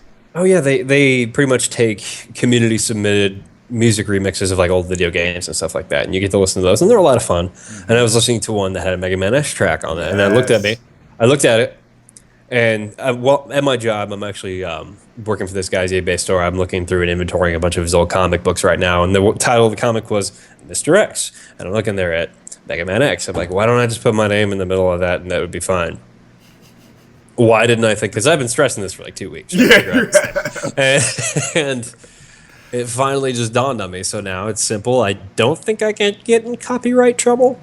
It should be fine. There are plenty of people who have aliases that are along the same line. So yeah, I mean it's got my name in there, and I mean it's not like Capcom's really doing anything with Mega Man anyway. So they're not doing shit. I don't really think they'll bother. I don't think it's really interesting. Before we get to the last topic, I wanted to say, like, I last year specifically, I went to a ton of conventions, and when I go to conventions, like, I usually have a table. I'm either there with a table, I'm there kind of as media press, or I'm there as a fan. And so, out of a lot of the ones that I went to with a table with my artwork on display for people to buy, I had a piece with Mega Man in it, and there were kids and like people walking around like, "Who's that?" I'm like, "Oh my god, it's gotten so bad that kids don't even know what Mega Man is." Mm-hmm. Like. It blew my mind to think about that because, like, Mega Man was so awesome growing up. Like, that was the action game. Yeah. Hell. Like, that was pretty much our generation's worth of Call of Duty because you would get another Mega Man game every year. And they were all the same. They were all the same. So it was just like Call of Duty. It was the same thing, but we still kept playing it anyway. I guess that's fair. That's a fair assessment. It's like that's the easiest way I can explain it. Yeah. And the thing is, it's just that when it made the transition from Mega Man to Mega Man X. The action picked up, the pace picked up, the degree of difficulty picked up, and it still has such a big cult following. Like with us 90s kids in particular, like we know, like when we bring up who Mega Man is, we get it. I mean, I guess that's gonna be kind of nice because then I don't have some like 12-year-old kid telling me how Mega Man sucks and all this stuff. But you know, I'm good with hearing them complain about Call of Duty. Right. Back in my day, we had to play Mega Man. And Back in my day, we didn't get save progression. Exactly. You need to sit We down and didn't just have fucking beat it. respawns. We had to start the whole level over calling again. up our friends on the house telephone and saying how hard it was to beat Leaf Man. You didn't get regenerating health in my day. You got an energy tank if you were very lucky. I saw somebody, like, I think it was on ThinkGeek, but they had a little E-Tank coffee mug. Nice. That's awesome. I want it, but it was sold out. How much was it? It was like $10. Oh, but yeah. like, it sold out probably because it got so popular. It's just literally a little blue cup with an E on it. Yeah. Looked I like a want little to find a way to tank. make like the Black Oni mug cheaper like that, but like Zazzle, like if I make it any less than $20, like I literally don't make any money off of it. And so like the trick they you know, of course obviously they buy them in bulk and then sell them from there. I don't have money to do that. Yet. One day maybe. I just searched for energy tank on Amazon to see what came up, and there are some weird things on here. Oh, I want to look now. I definitely just got energy bars made from crickets. Ew. That's awesome. Let me see. Pure energy N2 compressed air tank? Yeah, I also got a lot of Mega Man stuff, but I got a lot of really weird stuff. Yeah. Oh, they have the Mega Man energy drink. That's cool. Cricket energy bars. It's got 4.5 stars out of 5. Yep. I wonder how that tastes. I had a grass. Was it a grasshopper or a cricket? I Well- ate one before. They're saying that like insects are the up and coming like big protein of the world because you can just grind them up, like mix them with flour, and you're just adding in protein and calories like with no taste. Yeah. Yeah, that's the thing. I mean, speaking as a kid who ate bugs when as a kid, you know, they didn't really taste like anything. They were just crunchy. Yeah. I had a grasshopper a few years ago, and like aside from You the ate texture of the wings, One grasshopper. I had one. And aside from the texture of the wings, it wasn't so bad because it was like soaked in like these tea leaves, these really like nice tea leaves, and it was very weird. It was cooked, and my Okay, I was picturing you just picking up a grasshopper and eating it. but it was my professor, my college professor for painting, was like really into bugs as food type of thing. So like he was trying to push that, and he requested that his students did that for him. So we did. You ate bugs? I ate a bug. The rest of the class ate more bugs the year after, but I ate a bug. I really want to make my students eat bugs. Do it. You look at it from an economical standpoint. I mean, They're super cheap. yeah, they're easy to High breed, protein. super cheap. They're higher I mean- in protein per ounce than anything else in the world because you're eating like bone and muscle all at once. Like, Yeah, but you're doing the same thing when you get a McChicken sandwich from McDonald's, That's true. and that's not super healthy. But the difference there is that bugs are not made of weird chemicals. that's true. They don't have to color the meat. Yeah. Well, they probably do. Otherwise, it's like greenish, brownish gray. Yeah, but it's just like tofu. Looking at that, I can see a little grasshopper, mechanically separated meat patty coming up in the future, and then somebody brings it to like a Super Bowl party. Yeah, right. Oh, anyway, I love this, but we're getting sidetracked.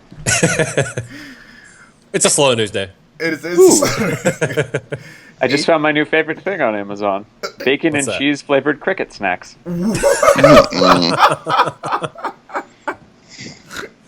Hey, this is really sounding appealing to you, isn't it, hungover man? It's. I don't know. I was waiting to hear some puking sounds coming out of your. To be honest with you. Would you prefer some Mexican spice flavored worm snacks? God, no. Bacon and cheese crickets all day, man. All right, that sounds kind of good. I think that's what the title should be for this particular episode: bacon and cheese crickets. But They put a hyphen between, so it's crickets. Oh, like croquet. adorable little hyphen. That's awesome. God damn it. H1Z1 has been accused of pay-to-win mechanics, even though it is blatantly said that that's not what they're doing. I read that article and I was looking at it. I was like, oh, cool. There's not going to be something that where some guy just pays for it, he can get it. Yeah. But now, as you said, they're introducing the airdrops that are paid, and they are giving you weapons, guns, supply. The potential to Yes. have weapons, supplies, things like that. Ammo. Yep. And the more infuriating part is that they make it more like a Destiny public event, to where everybody knows you just paid for an airdrop, so everybody's going to come try to kill you. Yep. And make you, and literally you will have spent your money and not gotten anything for it. But the way they positioned it was supposed to be paid for chaos. And so the idea is that it's not necessarily you're supposed to be paying for the supply drop. You're supposed to be paying for the opportunity to kind of introduce chaos into the dynamic of the world. How I'm picturing this would be, let's say, as in the game, you can kill somebody and take their supplies, right? Uh-huh. So you pay for the airdrop. You set yourself up with a sniper rifle with a position to where you see the airdrop. Like, let's say you put it in the middle of an area, and it's a clearing where they have to go to. Like, let's say it's a little small town. You get to pick these guys off as they go to get the airdrop, and then you can just take their supplies and then go get your airdrop. Yeah. I think that could be, a fun way, because you just paid money to ruin somebody's day and take all their supplies. That's kind of fun. Doesn't That's backfire. Well, the thing is, if you end up positioning yourself on a rooftop of a gas station, overlooking where this place is, and you're relatively crouched and concealed, and you've set up some kind of, I don't know if there's traps or anything you can set up in this game or not, but you've set up some way to protect yourself for a contingency, and you see these people go get the ordnance, or go get the weapon drop, you can just kill them once they pick it up even, and take it anyway. Pretty much. So as long as you're the last man standing, or you're on a very smallly populated server, you can get. I think this could be a fun idea, because most games don't give you the opportunity to make and force players to come to you. Right. This is the first I'm hearing of a way to do that. So this could be fun. I agree. For me, because I'm a jerk when I play games. But, or you actually get to the package first and you rig up some kind of explosive to it. Could be fun, but I think the idea that I'm not comfortable with the developer going back on his word is a little upsetting. Because I am actually looking forward to this game. I want to get it, because I don't have a PC that's good enough to run these kind of games, like Rust or something like that. I mean, I've just got this laptop. It's got like 4 gigs of RAM, or 2 gigs of RAM, I think, but it doesn't have a whole lot of hard drive space, and I can't really put any video cards or anything to make it pretty. So, just, that's the way I would get to play this kind of game, and I'm really excited about it. I'm excited for it too, and hopefully, I wonder what people will think of that versus DayZ. Like, which one of those will kind of be the premiere. It'll end up being because is DayZ coming to consoles? Yes. When is that happening? Maybe later this year. That's the last I heard. I mean, the thing isn't even fully out on. Can we get some dates for when DayZ and H1Z1 will be released this year? Are those available? DayZ standalone. I'm hearing either fall or late this year, if anything. I don't know. So Cinema Blend said it's set to release on PS4, but not the Xbox One. Wait, this is another one that came out saying that it is coming to. I don't fucking know. It's Sony developed. I don't think it'll come to Xbox One. No, that's H1Z1. H1Z1 is the other one. Is Sony only. Yeah. So is Day One Z? I can't speak. They're all getting together in my head. So is DayZ coming exclusively to Xbox? No, I think that's coming to both. I think it's coming to both. Yeah. Well, then what we'll likely see is that it'll just be for either. Oh. Yeah. Well, then looks like this market's already going to get crowded on console pretty quick. Oh yeah. Too many. So it'll be whichever one probably is more fun for people to play that'll take over.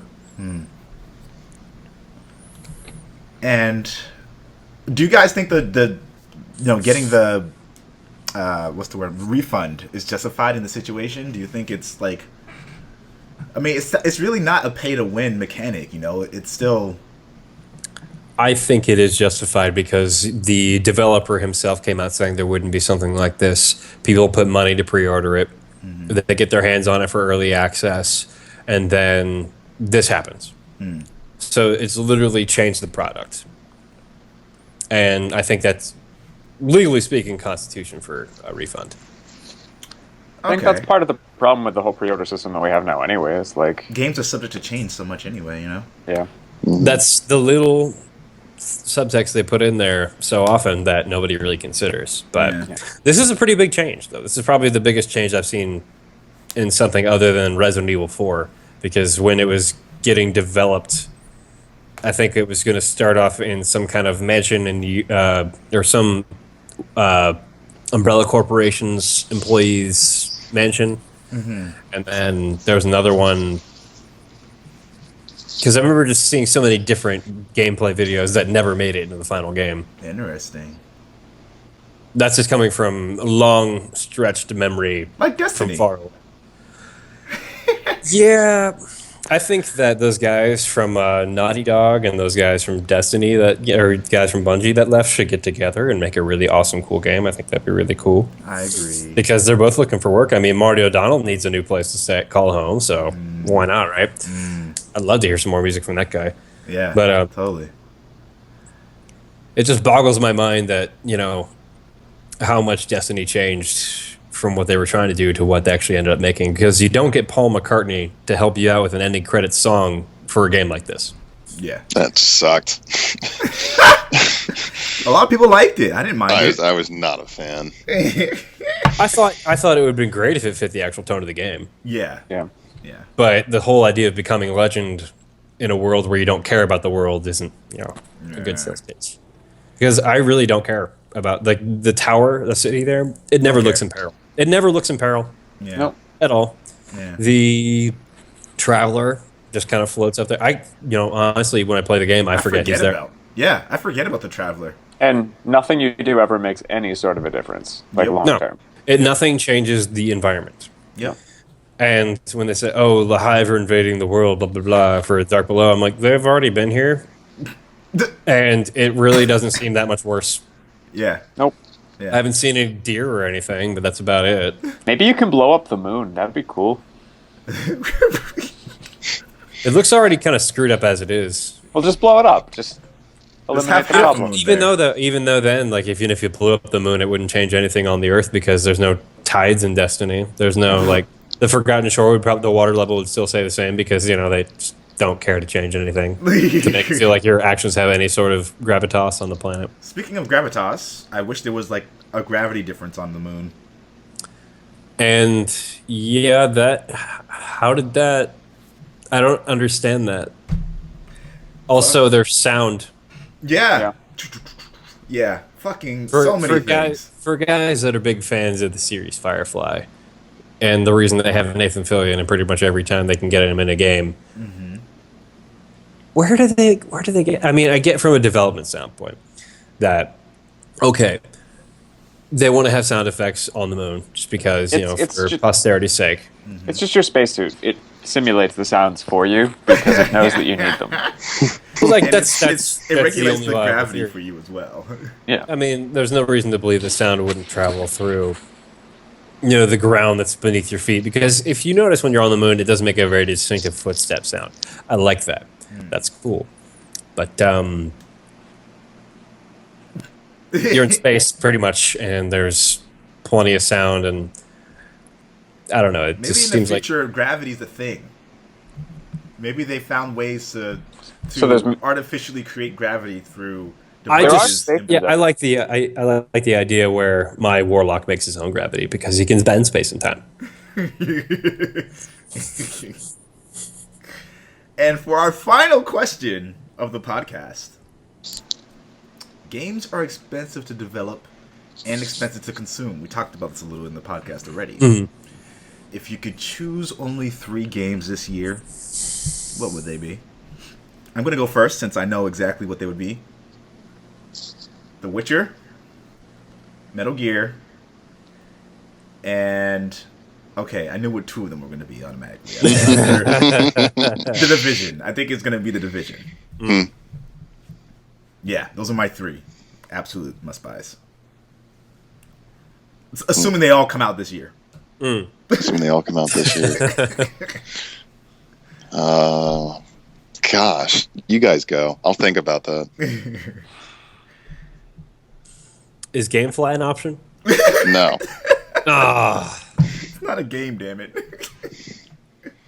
Okay. Well, I might be able to get Evolve for free, so I don't think I need to worry about that. Ooh. So, well, it benefits knowing people. I mean, my friend, the community manager, right? yeah. Let's see She if got we me get an interview Titanfall. with her. She used to work at EA, so she got me Titanfall for free. That was pretty sweet.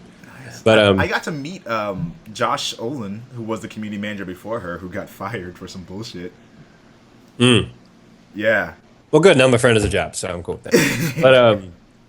But I would say Dying Light, Batman Arkham Knight, Yes. and The Division. If that's the only money I could spend this year, that's what I'd get.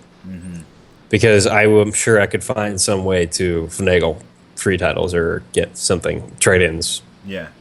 or myself. I don't know. What did you think? Sell that ass on that straight. Blow the GameStop manager behind the dumpster.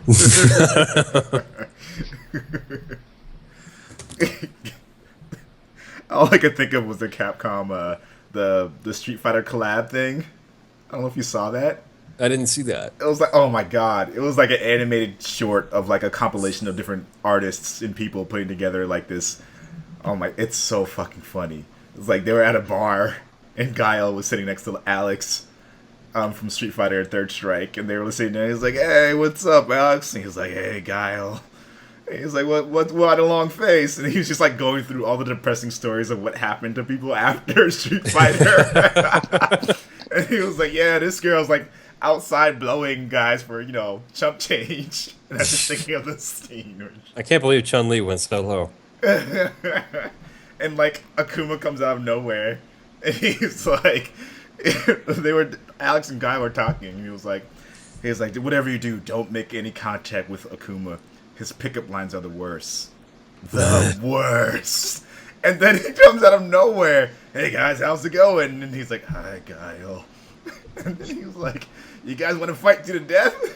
Like, no, not today. Alright, well, I'll go light punch forward, hard punch, low punch, hard kick some pussy if you catch my drift. Wow. It was so funny. Put a link for that somewhere. I'll watch it. It was a square, forward, X, R1. So it's light punch forward, low We all kick, know it's the hard Raging punch. Demon. Yeah, the Raging Demon. Yeah, give me the link for that. I'll watch that. Oh, it's so good. Let me put the link in the thing. But yeah, Dave, what are your 3 choices? If they don't have to be definite. If they came out this year? If they came out this year. They say they're supposed to come out this year. All right, I got a couple in mind. One is Uncharted 4. That's a must. Okay, yeah, that's a good choice. I need to do that. Yeah. Two, despite the company losing some faith in me recently, I'm going to go with what you guys said, The Division. That's number 2. Yeah. I think that's a game that's... Oh, go ahead, sorry. I mean, from what I heard, it is on their plate. From the earnings that they're talking about, that they've been working on it. We haven't even seen a single screenshot, so it might not come out this year. But I'll say Red Dead Redemption 2. Interesting. Okay. All right. I think since we're all talking about The Division, it's definitely going to be a game that's going to be made by playing it with your friends. Yeah. Yeah. Similar to Destiny, it's best with friends, but I don't want to be crushed by this. I don't. I really don't. What are your top 3, Kev? I've got 2. I've been trying to figure out a third.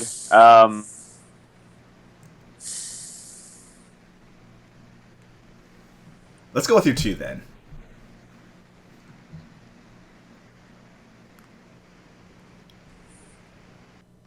I can't tell. Okay. he disconnected. I was like, I couldn't tell if he froze or if he's still in thought. I'm not sure which one.